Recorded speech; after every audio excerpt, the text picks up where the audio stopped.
Hi, everybody. I'd like to introduce you to our guest today. Her name is Hope Zvara. She's the CEO of Mother Trucker Yoga, a company devoted to improving truck drivers' fitness and wellness standards. She helps truck drivers go from a sedentary lifestyle to feeling good again with simple changes from the cab of the truck. Hope has been featured in Yahoo News, Forbes, PBS, and is a regular guest on Cyrus XM Radio. She was also named one of the top 30 female entrepreneurs to watch out for in 2022 by Disruptors magazine.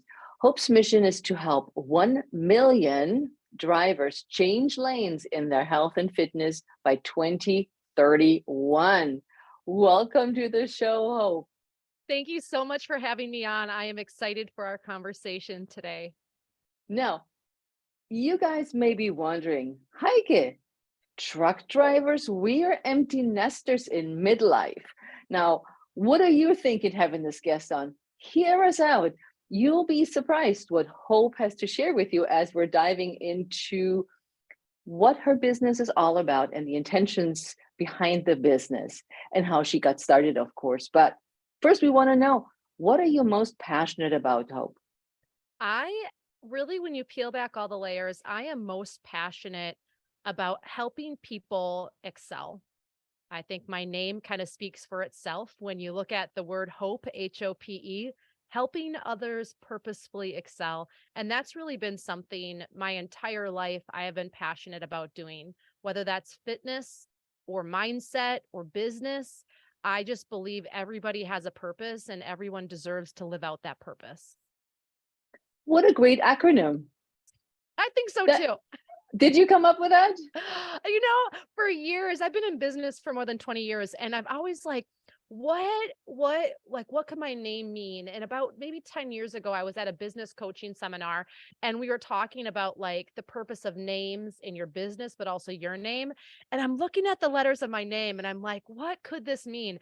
And a friend looks over at me in my notebook and says, helping others purposefully excel. Just out of nowhere. And I was like, that's it. So that's just kind of stuck with me. And it's been such a great representation of what I've stood for pretty much my entire career.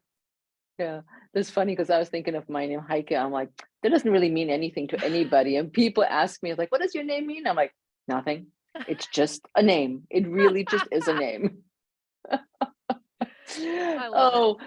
So you've been in the fitness and wellness industry for 20 years. Hope, how did you get started? What was like a catalyst for you to get into all of this? Or where did you start? Start wherever you want. Yeah. Well, I always tell people yoga didn't find me, or I didn't find yoga. Yoga found me. When I was in my late teens, I was struggling with addiction, anxiety, and depression, and was just really kind of struggling and losing hope. And I was working as a lifeguard at the time, and a colleague looked at me one day randomly and said, "You look like someone that would practice yoga," just out of nowhere. But something in me that day just kind of clicked. And I went home and I looked for a yoga class. And the next thing I know, I'm half the age of everyone else in the yoga class. But something happened that day when I left that classroom with my mat rolled under my arm. I stood in the doorway looking back, and I had felt something I hadn't felt in years. For the first time, and as long as I can remember, my mind was clear. I was calm. I was at peace. I wasn't thinking those thoughts of you're dumb, you're stupid, you're a nobody, you'll never amount to anything. Oh, you're ugly. Who would ever want to be around you? These thoughts that were constantly 24/7 looming in my head were gone. And I felt peace for the first time and as long as I could remember. And that Wednesday night yoga class became my weekly ritual of second chances. And eventually that led me to a yoga teacher training, and then to own a yoga studio and then a school. But I was always looking for something more. And although I helped thousands of people as owning a yoga studio and teaching, mainly that 45 to 65-year-old mark, mainly women, I always felt like this isn't totally where I'm supposed to be. And then 5 years ago, I was at a local business mixer with my husband in our small hometown here in Wisconsin. And I met somebody and we start talking. I'm trying to pitch him corporate yoga because that's partly what I did at the time. And he looked at me and said, "Do you have anything for truck drivers?" Like in the cab of the truck. And something just came over me and clicked. And I threw up my hands and I said, "Mother trucker yoga," just trying to get a rise out of the guy. And he looked at me. He didn't even skip a beat. He stuck out his hand and said, "That's brilliant. You want to go into business together?" He called me up the next day. 4 months later, we had built a business from scratch, we meaning me. And then a year later, I bought him out of the business. And for the last 5 years, I have helped thousands of truck drivers change lanes in their health and fitness. I believe it's the small, simple changes that lead to the big results in your life so that you can feel good again. It was these same small, simple changes that I used to get into recovery that I have used for men and women to help them improve their health, fitness, and wellness. And it's these same small, simple changes that I use for truck drivers in today. Okay, guys, that's a wrap. This was the episode. So Hope just unpacked a ton of stuff about herself. So we're taking this back little steps, step at a time. So we're going back to her when she was 18 and she was not feeling good about herself, not worthy, and taking drugs. Why? What was happening in your life back then? You know, Could- I always felt like an outsider. Most of my life, young kid into teens, I always thought differently. I dressed differently. I had a different vibe. I have 3 sisters, and I don't want to say I was the black sheep, but I was the one that wasn't willing to go with the flow because I had my own flow. And aside from that, I mean, just my upbringing and my dad had problems with alcohol and had problems with just like limiting beliefs and feeling negative about himself. And even though he would never talk directly to us about that, I took that on. And I didn't realize that that became my mindset, that I felt lowly, I felt unworthy, I felt like I was less than. And that led me to depression, anxiety. I had an eating disorder. I was using drugs, binge drinking, like doing all these things. And what I recognized as I was trying to step into recovery, and yoga played such a big part in that, was that I was running constantly from my feelings. That's one thing if with addicts is we don't want to feel. It's too overwhelming. And what yoga did for me was cut through that and said, "Whoa, whoa, whoa, you need to stop. You need to breathe and you need to feel." And what I learned on the yoga mat was that it's an incubator for life. So all this stuff that I was feeling in life, yoga gave me a safe place to work through that. A place where it was like, okay, these feelings are going to end. That pain is going to go away. Like, you're safe here. And then I would go back into life and practice that. And what I noticed owning my yoga studio was I was attracting people that were struggling with similar things. Even though I was half the age of the majority of my students, we all had this connection of needing to find a place to reconnect. And I think that's really partly what attributed to my success in the yoga world, but also my recovery and helping people just like me do the same thing. so somebody told you that you should go to yoga. So I'm assuming you didn't have a yoga mat sitting at home. So you had to go actually through the steps of thinking about getting a yoga mat, because that's what we all assume we need to bring when we go to a yoga class. Some yoga studios have the mats already there, but we don't know that. And how did you go about to actually find a yoga class and have the Yeah. guts to go there? It's interesting because this was back in 2000, something like that, somewhere around 2001, I don't know, somewhere around there. And I remember going to Target with my mom, and Target was like 25 minutes away from where we lived because we lived in a small country town. And like, I remember going to the fitness center, the fitness area, and like pulling out these mats and squishing them and being like, I guess this is what I should buy. And my mom had come with me at the time because she's like, well, I did yoga in college. I'll go with you. And so we show up for this class. And for somebody that struggles with addiction, anxiety, social anxiety, worthiness, going somewhere new and not knowing what to expect was incredibly scary. I mean, my anxiety was off the charts. And I think having my mom there kind of forced me to show up. But going there, I kind of felt in the back of my head, and I remember this day so clearly, what do I have to lose? I'm struggling. Nothing has worked. I don't want to go on medication. Therapy like is kind of maybe helping, I don't know, but I kind of felt like I was lost.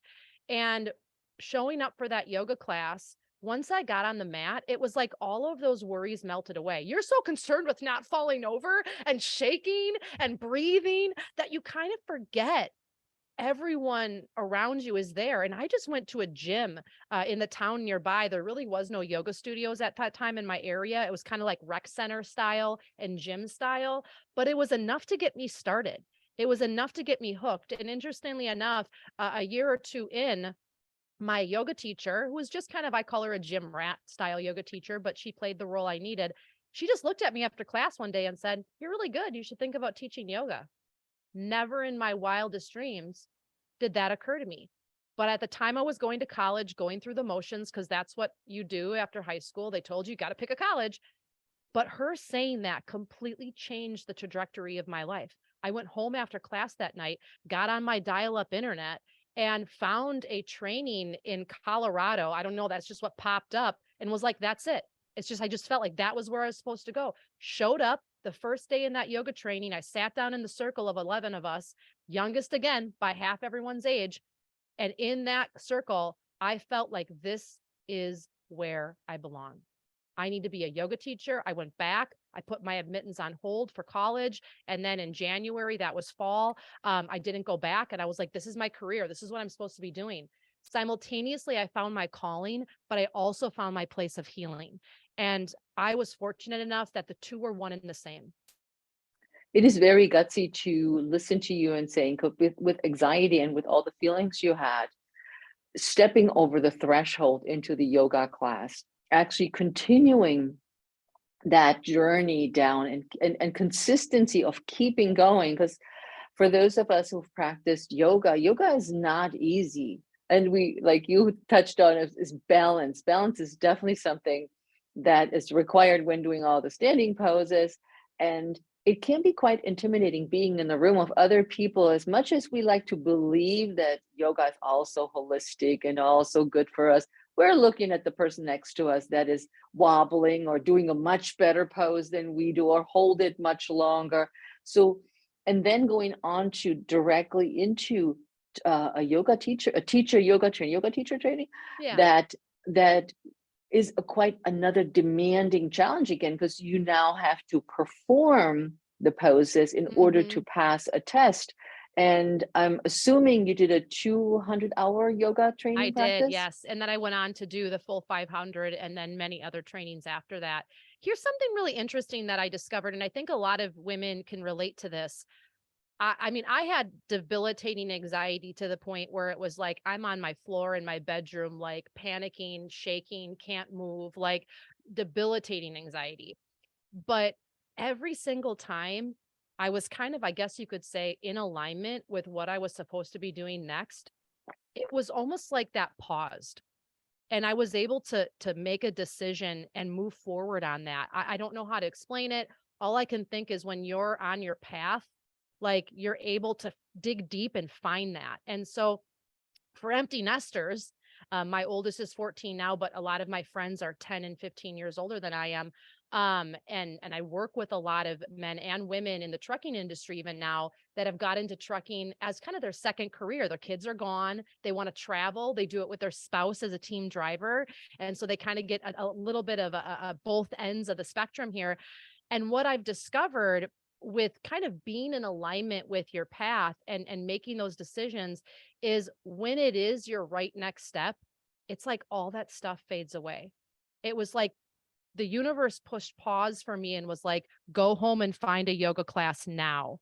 Pause, go home and find that teacher training now. Now, was I anxious when I showed up? Was that 24 hours beforehand? Did I want to throw in the towel? Did I not want to knock it down that plane? Oh, you better believe it. But it was like I kept telling myself, you need to do this, you need to do this, you need to do this. And I was able to overcome some of those things. And my gosh, I am so grateful that I did, because every obstacle I've overcome in my life has always been met with opportunity and grace. And I don't care what phase of life that you're in, we all need to push through those obstacles, because I've learned that those are opportunities to figure out whatever you need to so that you can enjoy the next phase of your life. I don't think I would be enjoying being a mom of three, owning a business, being married, doing all the things I'm doing if I was dragging addiction with. I don't think I would be where I am today, let alone enjoying it. And I see so many women out there hating the person that they see in the mirror because they keep dragging that stuff with. And I'm here to say meditation could be a space for you to cut through the noise, push pause, and say, I need to breathe. What do I need to learn? How can I move forward? I always say exercise is good for you.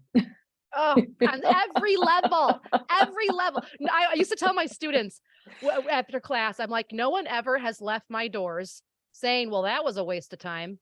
Never, never in my whole 20 Amen. years. No one ever walked out of that classroom was like, this was awful. And I was like, oh, that felt so good. Even though they rushed here, they forgot their yoga clothes or their yoga mat, they're stressed out. Maybe they get on the mat and their mind is distracted. It's like a sand sifter. And we just Yeah. sift out all that stuff so we leave a better person. I don't know about you, but I love leaving places feeling better than when I came. Hey, all of us do. I think so. And it's very nice to be in a welcoming and warming and, like you said earlier, a safe environment. So that is super important. Now, I was wondering how working with middle-aged women, because you were the young chick there teaching yoga in your yoga studio, which you founded. You found your own yoga studio, had your own teacher training, your own people there. How did that prepare you to work with truck drivers? Oh my gosh, in every sense of the way. Because working with the men and women that I worked with, and predominantly I would say at my yoga studio, it was probably 85 to 90% women and probably 10% men. So definitely more women I was working with, but that really prepared me, especially the teacher training. It prepared me to understand how to break things down and how to really make sure there's an order of operations and make sure I'm not missing pieces. It showed me how to create programs and make sure I'm delivering things that people actually want. And interestingly enough, being in recovery and going through addiction actually taught me a lot about step-by-step processes because for years I tried to get into recovery and I had this all or nothing mentality where if I mess up, well, I guess I'm back at square one. I have to start over. And what I recognized was that there is no starting over, there is no back at square one. And recovery is a gray process where each day you just get better. And I started telling myself when I would mess up or I'd relapse or whatever, like Hope, or look at myself in the mirror and say, Hope, what can you learn from this? And I'd have to tell myself in my eyes. And then leaving that mirror, I had to forgive myself and move forward. And what that process taught me was that there is no perfect. There is no, I'm going to commit and I'm going to work out 5 days a week, for the rest of my life. And then I'll be perfect. And if I don't, well, then I suck. But this process is super small, the small, simple steps, the consistency over time, and the showing up and being honest. So I brought that into my trainings. And then I brought that over into my trucking programs where so many of the women and men that I work with now in today's world in the trucking industry have never done anything with fitness. The basics we take for granted outside of trucking, like having access to healthy food or just getting up and moving when you want to, or knowing how to read a food label or understanding, how to do, exercise. We just kind of assume a lot of them are at square one, if not negative square one. And so this Mhm. is where what I've learned through my own processes, I could step up to the plate and I was like, I can help these men and women. I know exactly what they need. They don't need a workout in front of a truck. What they need is showing them how to live a healthy life, how to insert more movement into their day, how to eat just one fruit and one vegetable a day and start there. These small, simple changes. So you're not only talking about yoga, but you're talking nutrition and lifestyle changes Yes. as well with them, Yes. Yes.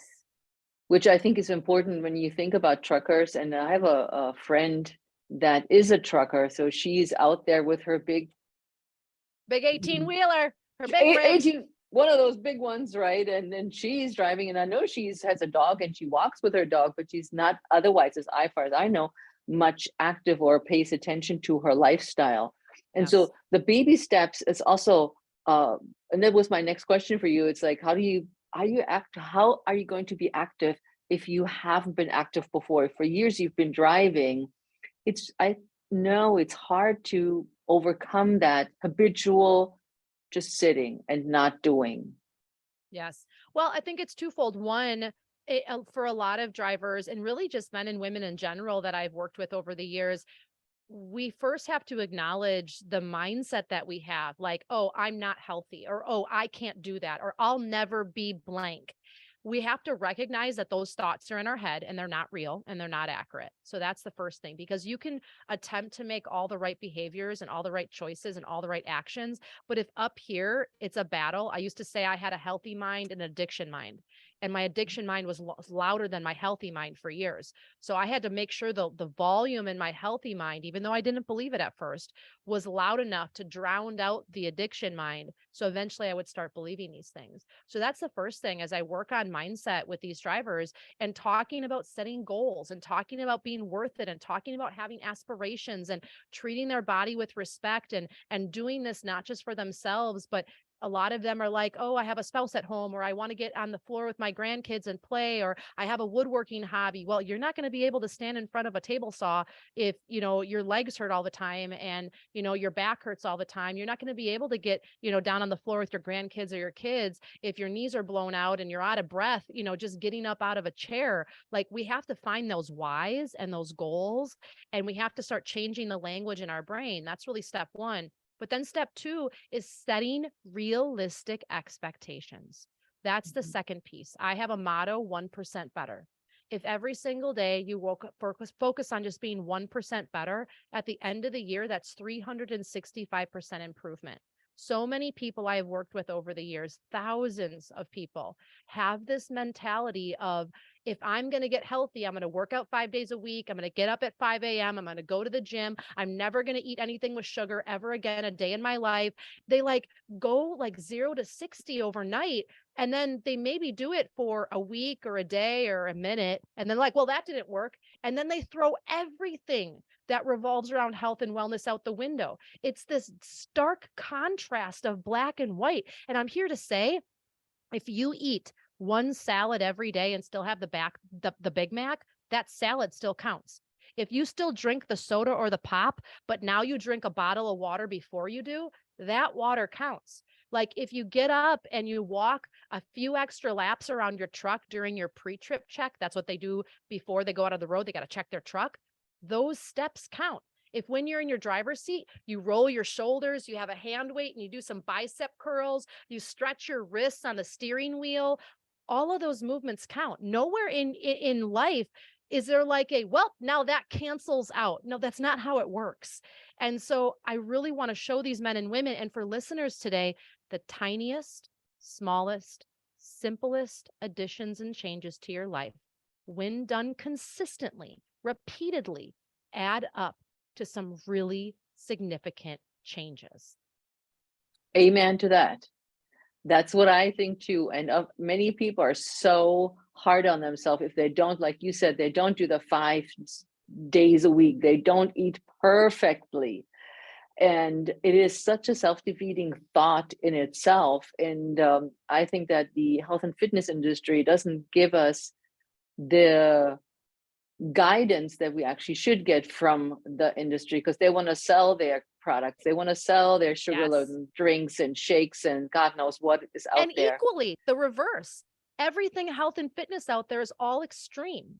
It's Yep. like this detox, this diet. If you're on keto, you have to be on keto for every single minute of the day. If you do this exercise program, it has to be super intense insanity. And it's like we're getting it from both ends.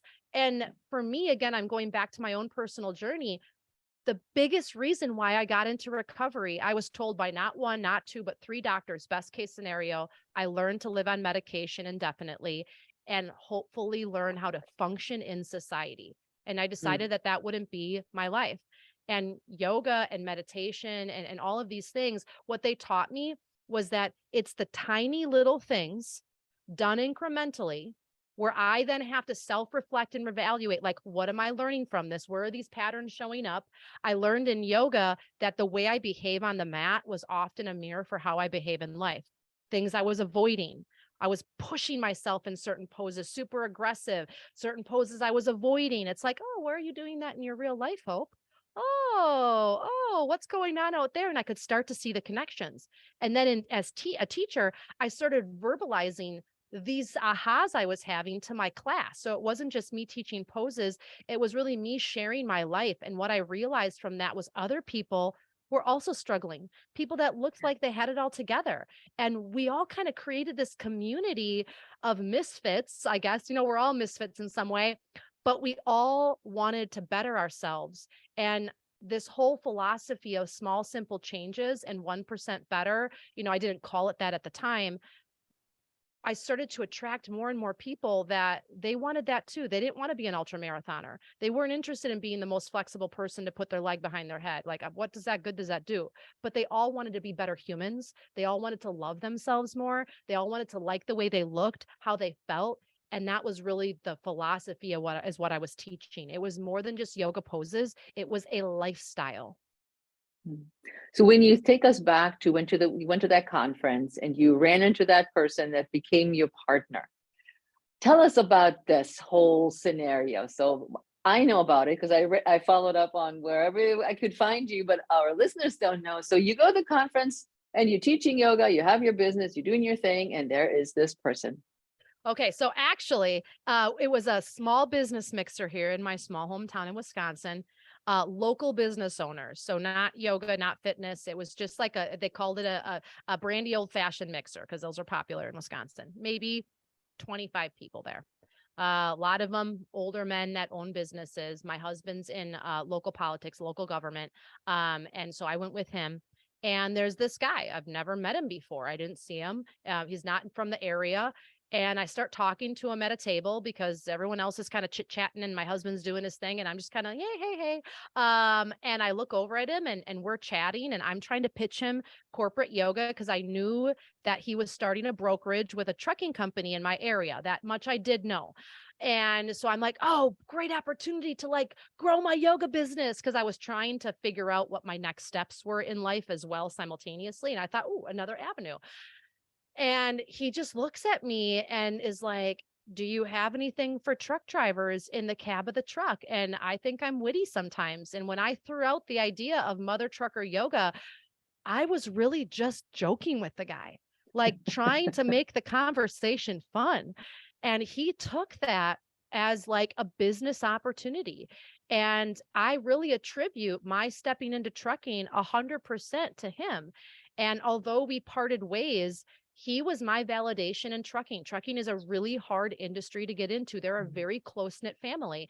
And so, me stepping in, he was able to be like, okay, yeah, this is going to work. This is going to work. And that night, going home in the car with my husband, it was like all of my future scenarios were playing out in my head. I was visualizing how we could do the moves in the truck cab, how the exercises would work, what type of program I would have, how this would unfold as a membership site, yada, yada. Like it was just like the sky opened, the same exact feeling I had when that person at you work as a lifeguard said you should practice yoga. The same feeling I had when my yoga teacher told me that I should become a yoga teacher. Like the same reoccurring moment of just hope you need to do this, like unwaveringly. And I am so glad I did because I could have easily just kept running my yoga studio, although I didn't really want to do it anymore. I kind of was like looking for something more.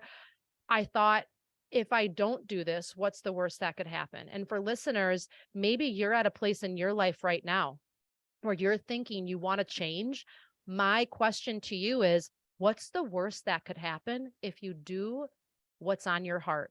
If you do that thing, you fail and you go back to what you're doing right now. That was my thought. I'm out a couple grand. We both figured out how much money to put in. That's the worst that can happen. But interestingly enough, when I bought him out of the business a year later, again, I think our path is always leading us in the right direction to develop skill sets. Having to bring that up in conversation with him and tell him I wanted out and tell him why. I'm a people pleaser by nature. Having to create conflict on purpose was like something that would just shoot my addiction tendencies through the roof. I had so much anxiety before that moment, but I am so glad that I did because that really set me on a trajectory for everything I've done in the last 5 years. And I'm so thankful. Mhm. Interesting. Do you know how to drive a truck? So I do, but I do not have my CDL. My husband does, but he does more driving on like the construction side. But that is something that I would like to do, is actually go through school, and just really kind of get that back end view and be able to go through that process. Interestingly enough, the company that my former partner was partnering with at the time recently opened up a CDL school in my area. So I'm like, wow, full circle. What do you know? Because you have a lot of weight behind you that you need to maneuver Oh my and gosh, do. yes. Yep. So when I think about, okay, the truckers are all over the country. How do you actually get your hands on people? How do you actually convince them that they should, which we'll also talk about your book in a minute, Trucking Yoga, Simple Fitness for the Long Haul. So Hope wrote a book also for our truckers. And if you, yep, there you go. So watch the videos. You can see the book. It's green with some trucks on it. Um, Yep, there it is. See it. So if you didn't see it, then you have to go and watch the video. But it's, gathering people together, especially like that are so, if they're not driving, they're home, they're sleeping in a parking lot, or God knows we're picking up loads. How do you get your hands on these people to tell them about your mission? Absolutely. So this is kind of the misconception when people first meet me. They're like, yoga. So are you like doing yoga in like the truck stops? And I'm like, no. It's actually broken down yoga, deconstructed fitness, broken down into small little bite-sized pieces. So 5 minutes, things to do in the driver's seat, the sleeper, right outside the rig, in 5 minutes or less. Because drivers are busy. And just like many of you listening, to carve out 30 or 60 minutes a day is really hard for the majority of us. And so this is how really I approach fitness too, is it's sprinkled in through the day. And if you do work out, then that's bonus. So I have a membership site, the Lifestyle Jumpstart, because you're jumpstarting your lifestyle with more than 200 videos broken down into small little bite-sized pieces. And I have some workouts in there too, if you want to do an actual workout, but that's really the premise of my business. But how I connect and reach out with truck drivers is I do a lot of social media.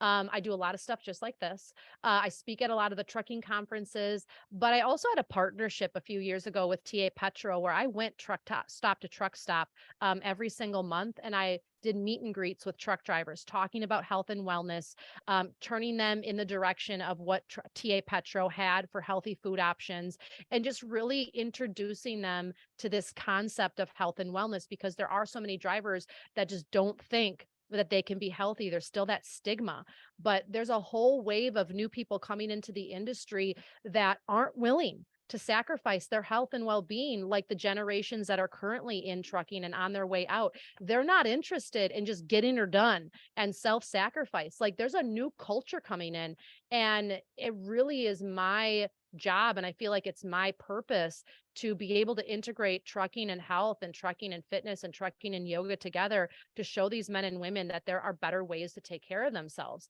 And so I did write a book. After several years, drivers kept asking me, where is somewhere where I can get more of these, especially the visual, not just videos. So I wrote a book, Trucking Yoga, Simple Fitness for the Long Haul. More than 60 exercises in the book, walking drivers through exactly what they should do. But here's the cool thing. I know for those of you listening to audio, the images, like the sleeper, which is their bed, that's your floor. That's your bed in your bedroom. The driver's seat, that's your seat in your office, or even your own driver's seat. Outside the rig, that's a wall. That's your kitchen counter. And so you can easily translate these into your everyday life. And this has become a book that CDL schools, commercial driving schools, use as a resource. This has been a book that trucking companies have been giving to their drivers, because it's something that's practical. It's something that you can open this up no matter who you are and gain knowledge. We talk about the core, we talk about posture, we talk about the 4 essential movements everyone needs to do to age healthy. These are all things that if you're a human with a pulse and you want to be 80 and 90 and not be bound to a wheelchair, you best get out of the chair right now and start doing some of this. Yeah, this is great. I love the idea of the book, because if you're not anywhere, your eyes get tired, or you don't want to watch another video, or you just want to say, okay, let's see page 5. Oh, this is a good one. I'll go to page 5, whatever page 5 is. And so that creating that research, and congratulations that the book is being distributed as you mentioned all throughout. And when you went to the different truck stops, you mentioned a company. What does that company do? Or So what is the, TA Petro is actually a chain of truck stops, or think of it like gas stations. And so across the US, and they service truck drivers and regular lay people. They sell unleaded fuel. But on the trucking side, they have parking for trucks, they have showers. Some of the travel centers have a small gym. Think of it like a hotel gym, but even smaller, like a closet. But it has stuff in there for them. They have a bike, a treadmill, usually some weight equipment. So drivers have access to these things, but here's the deal. They're not using them. Why? Because they're uneducated. They're not shown that this is something they can do or how to do it. That's the other piece. I noticed a lot of men and women, even 55 plus, don't know how. And so they're embarrassed. But the other piece of it is just, until this point, it's not cool. Like, it's not the cool thing to do. Like, oh, I want to be saying exercising. Someone might think I care about my health. And so trying to break that stigma that, I don't know about you all, I know what it's like to almost lose your health, lose your life, and I will never go back. I cannot go back to that life and that lifestyle. And I see so many men and women hurting, and they feel like they don't have an option. And I'm here to tell you, you do have an option, but it has to start with you. It has to start with the mindset. Even if you don't believe it, saying to yourself every day in the mirror, I am worth it. I can be healthy. It might not change in a day. It might not change in a month, a week, even a year, but over time, consistency, you will see a change.